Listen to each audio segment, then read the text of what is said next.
Olha que curioso, bem no meio do campo de futebol, um dos maiores times da Itália guarda um segredo. Um quebra-cabeça linguístico bem interessante. E a primeira pista? Tá no próprio nome do time. Então, vamos direto ao ponto. O time é o Juventus. E é aí que começa o mistério. A letra J, com que começa o nome, oficialmente não faz parte do alfabeto italiano. Como assim, né? Porque um dos clubes mais icônicos do país usaria uma letra que, tecnicamente, nem existe na língua deles. Bom, para a gente começar a desvendar isso, o caminho é olhar para a região onde o clube nasceu, lá em Turim, no Piemonte. É lá que a resposta começa a aparecer. E olha só que interessante quando a gente coloca os dois alfabetos lado a lado. O italiano padrão, aquele que todo mundo conhece, tem 21 letras. Já o alfabeto local, lá do Piemonte, tem 24. E adivinha só qual é uma dessas letras a mais?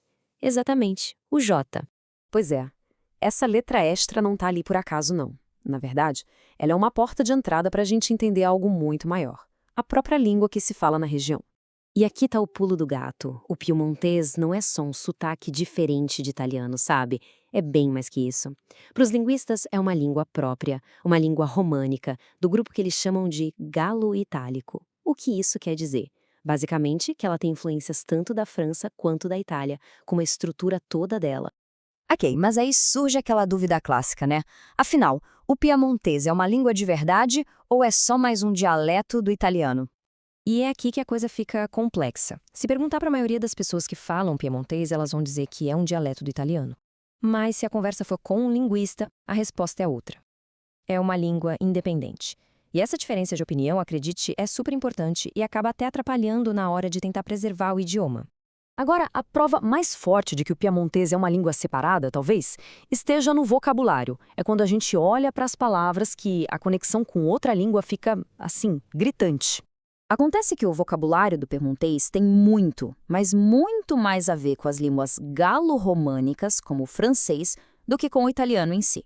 Dá uma olhada nessa tabela. É impressionante. Por exemplo, casa.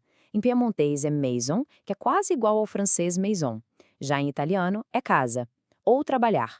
Travagé em piemontês, travailler em francês e lavorare em italiano. A semelhança com o francês é nítida, não é? E não para por aí, os exemplos vão se empilhando. Pega endereço, em piemontês é adressa, em francês, adresse. É praticamente a mesma palavra. A mesma coisa com o limão, vira citron em piemontês e citron em francês. A conexão é clara demais, não tem como negar. E para fechar, rosto, visage em piemontês, visage em francês. Fica óbvio, né? A herança da língua daquela região tem uma ligação muito mais forte com a França do que com o resto da Itália. Só que a história do piemontês não ficou só na Itália. A partir do século XIX, essa língua pegou as malas, literalmente, e viajou o mundo junto com milhares de emigrantes.